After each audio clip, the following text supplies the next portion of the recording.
ವಿಜಯಪುರ ಜಿಲ್ಲೆಯಲ್ಲಿ ಭಾರೀ ಸಕ್ಕರೆ ಕಾರ್ಖಾನೆ ವಂಚನೆ ಪ್ರಕರಣವನ್ನು ಬಬಲೇಶ್ವರ ಪೊಲೀಸರು ಯಶಸ್ವಿಯಾಗಿ ಭೇದಿಸಿದ್ದಾರೆ.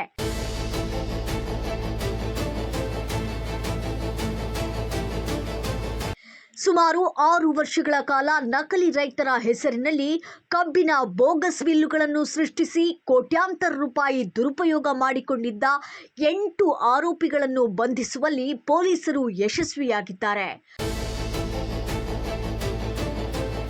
ಪ್ರಕರಣದ ಸಂಪೂರ್ಣ ವಿವರ ಇಲ್ಲಿದೆ.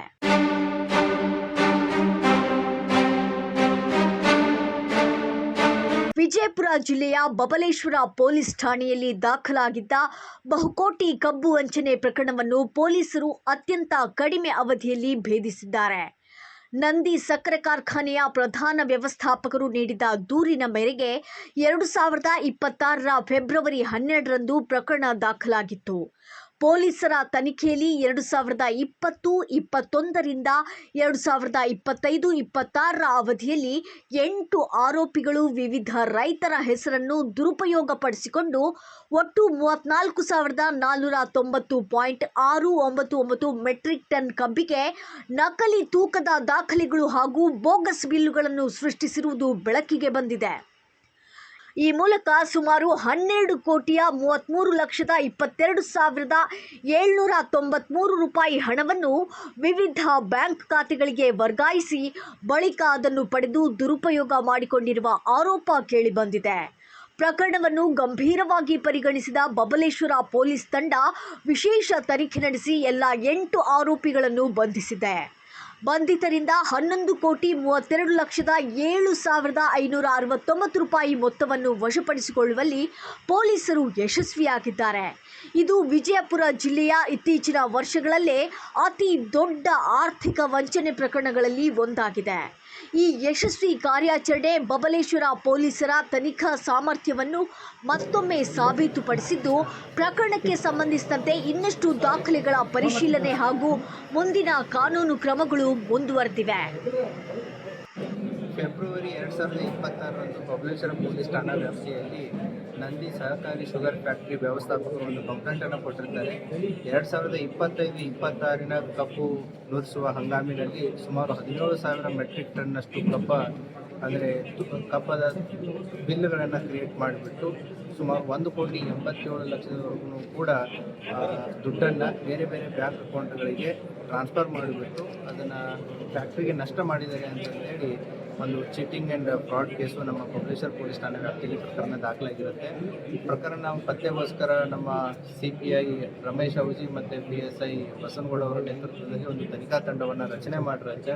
ಆ ತನಿಖೆಯನ್ನು ಕೈಗೊಂಡಾಗ ನಮ್ಗೆ ಗೊತ್ತಾಗುತ್ತೆ ಅಲ್ಲಿ ಇದ್ದಂಥ ದರೆಪ್ಪ ನಾವಿಗೇನು ಆರೋಪಿತ ಇದ್ದಾನೆ ಆತ ಅಲ್ಲಿ ವೇ ಬ್ರಿಡ್ಜಲ್ಲಿ ಕೆಲಸ ಮಾಡ್ತಾ ಇರ್ತಾನೆ ಮತ್ತು ಬಿಲ್ ಜನರೇಟ್ ಮಾಡುವಂಥ ಕೆಲಸವನ್ನು ಕೂಡ ಮಾಡ್ತಾ ಇರ್ತಾನೆ. ಆತ ಓವರ್ ಎ ಪೀರಿಯಡ್ ಆಫ್ ಅವನ ಜೊತೆಗೆ ಇನ್ನೊಬ್ಬ ಆರೋಪಿ, 2ನೇ ಆರೋಪಿ ವೀರಪ್ಪ ಗಡದಾರ್ ಅಂತ ಹೇಳಿದಾನೆ. ಅವನು 2020ರಿಂದ 24ರವರೆಗೂ ಅಲ್ಲಿ ಕೆಲಸ ಮಾಡ್ತಾ ಇರ್ತಾನೆ. 24 ಕೆಲಸ ಬಿಟ್ಟ ಮೇಲೆ ದರೆಪ್ಪ ನಾವೇ ಅವ್ನು ಮಾಡೋ ಕೆಲಸನ ಇವನು ಕಂಟಿನ್ಯೂ ಮಾಡಿರ್ತಾರೆ. ಇವರಿಬ್ಬರು ಏನು ಅಂತಂತಂದರೆ ಈ ಚಿಟ್ ಆಪರೇಟರ್ ಅಂತ ಇರ್ತಾರೆ, ಫೀಲ್ಡ್ ಆಫೀಸರ್ಸ್. ಸೊ ಅವರು ಫೀಲ್ಡಲ್ಲಿ ಹೋಗ್ಬಿಟ್ಟು ಜನರಲಿ ಆ್ಯಪ್ ಮುಖಾಂತರ ಎಷ್ಟು ಕಬ್ಬನ್ನು ಬೆಳೆದಿದ್ದಾರೆ, ಎಲ್ಲಿ ಬೆಳೆದಿದ್ದಾರೆ, GPS ಮುಖಾಂತರ ಒಂದು ಕೋಡನ್ನು ಜನರೇಟ್ ಮಾಡ್ತಾರೆ. ಆ ಅಂದಾಜಿನ ಮೇಲೆ ಶುಗರ್ ಫ್ಯಾಕ್ಟ್ರಿ ಗೊತ್ತಾಗುತ್ತೆ ಯಾವ ರೈತ ಕಬ್ಬು ಬೆಳೆದಿದ್ದಾರೆ, ಆ ಬೆಳೆದಂಥ ಕಬ್ಬು ನಮ್ಮ ಫ್ಯಾಕ್ಟ್ರಿ ಬರುತ್ತೆ ಇಲ್ಲ ಅನ್ನೋದು ಅವ್ರಿಗೊಂದು ಐಡಿಯಾ ಇರುತ್ತೆ. ಆ ಕೋಡನ್ನು ಅಲ್ಲಿ ಬಂದು ಅವ್ರು ತೋರಿಸಿದ್ರೆ ಮೊದಲೇ ಆಲ್ರೆಡಿ ನಮ್ಮ ಶುಗರ್ ಫ್ಯಾಕ್ಟ್ರಿ ಇರ್ತದೆ, ಇದು ಎಲ್ಲ ರೀತಿಯಾದಂಥ ಒಂದು ವ್ಯವಸ್ಥೆಯನ್ನು ಹೊಂದಿದೆ ಅಂತ ಹೇಳಿ ಅಲ್ಲಿ ಕಬ್ಬು ಬಂದಿದ್ದರೆ ಎಕ್ಸೆಪ್ಟ್ ಮಾಡ್ಕೊಳ್ಳೋದಾಗಿರ್ಬೋದು, ಅದನ್ನು ನುಡಿಸೋದಾಗಿರ್ಬೋದು, ಈ ಕೆಲಸ ಕಾರ್ಯ ನಡೀತಾ ಇರುತ್ತೆ.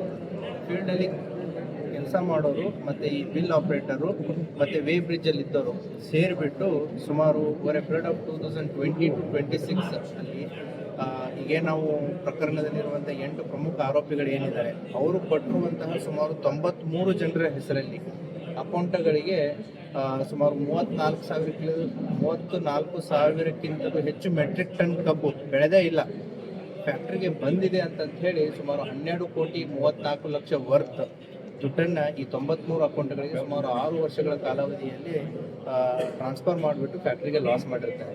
ಆ ಹಿನ್ನೆಲೆಯಲ್ಲಿ 8 ಆರೋಪಿತರನ್ನು ಈಗ ಸುಮಾರು 2 to 3 months ಪೀರಿಯಡಲ್ಲಿ ಇನ್ವೆಸ್ಟಿಗೇಷನ್ ಮಾಡಿ ಇವರಿದ್ದರೆ ಈಗ ಸುಮಾರು ನಾವು 11,32,00,000ವರೆಗೂ ಕೂಡ ರಿಕವರಿ ಮಾಡಲಾಗಿದೆ. ಇನ್ನೂ ಕೂಡ ಪ್ರಕರಣದಲ್ಲಿ 1 ಕೋಟಿಗಿಂತಲೂ ಹೆಚ್ಚು ದುಡ್ಡು ರಿಕವರಿ ಆಗೋದಿದೆ ಮತ್ತು ಇದರಲ್ಲಿ ಇನ್ನೂ ಕೂಡ ತನಿಖೆ ಮುಂದುವರೆದಿದೆ. ಇದರ ಉದ್ದೇಶ ಏನು ಅಂತಂತಂದರೆ ನಮ್ಮ ಬೇರೆ ಶುಗರ್ ಫ್ಯಾಕ್ಟ್ರೀಸ್ಗಳಲ್ಲೂ ಕೂಡ ಈ ರೀತಿ ಏನೋ ಮೋಸ ಆಗುವಂಥ ಸಾಧ್ಯತೆಗಳು ಇರ್ತವೆ ಅನ್ನುವಂಥದ್ದು ಶುಗರ್ ಫ್ಯಾಕ್ಟ್ರಿ ಓನರ್ಸ್ಗಳಿಗೆ ಆಗಿರ್ಬೋದು, ಶುಗರ್ ಫ್ಯಾಕ್ಟ್ರಿ ಮಾಲೀಕರಿಗೂ ಆಗಿರ್ಬೋದು, ಈ ರೀತಿ ಫೀಲ್ಡ್ ಲೆವೆಲ್ದಲ್ಲಿ ಆಗಿರ್ಬೋದು, ತೂಕದ ಲೆವೆಲ್ದಲ್ಲಿ ಆಗಿರ್ಬೋದು ಮೋಸ ಮಾಡುವಂಥ ಸಾಧ್ಯತೆಗಳು ಇರ್ತವೆ. ಅವರು ಕೂಡ ಅದನ್ನು ಎಚ್ಚರ ವಹಿಸಿ ಅದಕ್ಕೆ ಏನು ಚೆಕ್ಸ್ ಆ್ಯಂಡ್ ಬ್ಯಾಲೆನ್ಸಸ್ಗಳು ಬೇಕು ಅದನ್ನು ಮಾಡ್ಕೊಳ್ಳೋದಕ್ಕೆ ಇದೊಂದು ಪ್ರಕರಣ ಉದಾಹರಣೆಯಾಗಿ ಇರುತ್ತೆ. ಈ ಪ್ರಕರಣದಲ್ಲಿರೋ ಆರೋಪಿತರು ಕೆಲವೊಂದಿಷ್ಟು ಜನ ಆರೋಪಿತರು ಒಟ್ಟು 6 ಜನ ಆರೋಪಿತರು ರಾಯಬಾಗ್ ತಾಲೂಕಿನವರಾಗಿದ್ದು, ಅದರಲ್ಲಿನೂ ಕೂಡ ಕೆಲವೊಂದಿಷ್ಟು ಜನದ ಮೇಲೆ ಈ ರೀತಿಯಾದಂಥ ಅಪವಾದಗಳಿದ್ದು ಅವರ ಮೇಲೆ ಹಾರೋಗೇರಿ, ಕಾಗವಾಡು ಮತ್ತು ಜಮಖಂಡಿ ಅಲ್ಲಿನೂ ಕೂಡ ಪ್ರಕರಣಗಳು ದಾಖಲಾಗಿದ್ದು ಕಂಡು ಬಂದಿದೆ.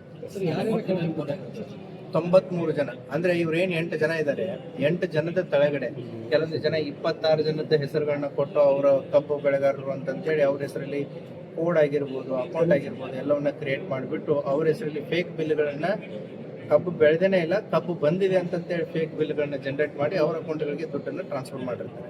ಸರ್, ಈ 5 ವರ್ಷದ ಅವಧಿಯಲ್ಲಿ ಅವ್ರೇನು ಅಮೌಂಟ್ ಟ್ರಾನ್ಸ್ಫರ್ ಮಾಡ್ತಾರಲ್ಲ ಅವರು ವಿಡ್ರಾ ಮಾಡಿಕೊಂಡು ಕೆಲವೊಂದಿಷ್ಟು ಅಕೌಂಟಲ್ಲಿತ್ತು, ಅಕೌಂಟಲ್ಲಿ ರಿಲೀಸ್ ಆಗಿದೆ, ಕೆಲವೊಂದಿಷ್ಟು ಅವರು ಬೇರೆ ಅವ್ರು ತೊಗೊಂಡಿದ್ರು, ಅವ್ರ ಕಡೆಯಿಂದ ರಿಕವರಿ ಪ್ರೊಸೆಸ್ ಕೂಡ ಆಗಿದೆ. ಬೇರೆ ಕಡೆ ಎಷ್ಟು